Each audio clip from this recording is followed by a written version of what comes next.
Welcome to Washington in Focus. I'm your host, Brett Davis, the Center Square's Washington State editor. Joining me today is our investigative reporter, TJ Martinell. I just thought I'd start off this podcast by asking, when was the last time you rode a bike?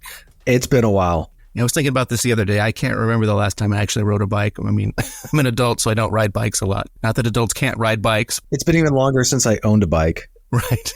You and me both. Now, the reason I bring this up is because you recently wrote a story about the city of Bellevue's $18 million Bike Bellevue plan that would convert vehicle lanes into bike lanes. Now, the city is making some bold, I guess you could say, claims about what this project would do. Critics of the project, they're not so sure. So can you give us some details on what the project is and what's the idea behind it? Yeah, so what they're trying to do is create a 15-mile long bicycle network in different corridors, including downtown, Bellred, and the Wilburton neighborhoods. And they're doing that mostly by removing vehicle lanes that are currently there and then making them into bike lanes. So they would be for bikes only. Cars would not be able to use those lanes. And their argument is that would encourage more use of bikes for just ordinary travel. And this would cost $18 million. And the idea is to get this project completed by 2035. Now, your story says, I'm going to quote it here, the city estimates the project, when completed, would facilitate between 825,000 to 4 million bike trips a year, while reducing vehicle miles traveled by between 1.2 to 10.8 million miles annually. Now, am I crazy, or those are some rather big differences in numbers? That seems to be a big spread. 825,000 to 4 million bike trips, and then 1.2 million miles to 10.8 million miles. Yeah, and the thing is it says facilitate. What it doesn't say is how many new bike trips. That figure doesn't show new bike trips. The actual new bike trips, and these are the city's numbers. These are not numbers that somebody else is estimating. Right. That it would just add 210 bike trips within those corridors and 375 bike trips citywide, and only 13 of those new bike trips would be for commuting.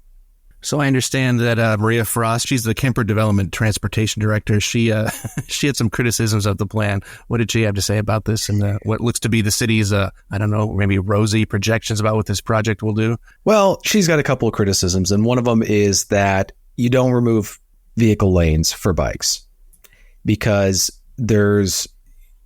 putting them back into becoming vehicle lanes would be difficult if they needed to.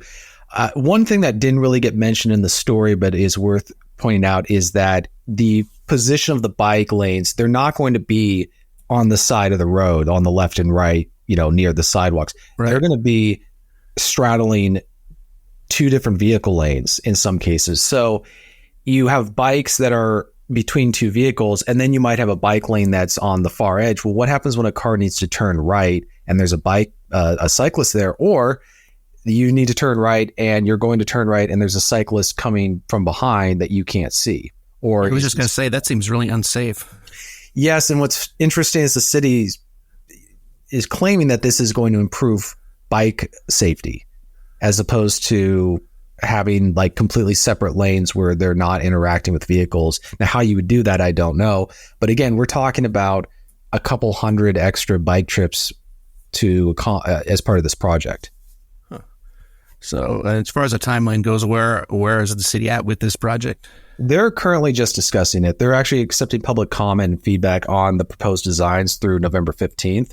So people can go onto the website or just look up Bike Bellevue and submit comments and feedback. So we're talking very early preliminary planning as far as the project is concerned. But this is when these things are going to get finalized before they start moving towards, going to the city council for approval and then moving forward with actual construction, or just repainting lanes to be green instead of white. Well, given all the stuff we've talked about here on this podcast, I'm really curious to see what the public has to say about this. I'm guessing the people who live in those neighborhoods aren't going to be happy, because this is another issue, is that the city's claiming that traffic levels are not going to be impacted. They're actually going to go down in those corridors, and they base that off of data that they've collected of those corridors for the last 20 years.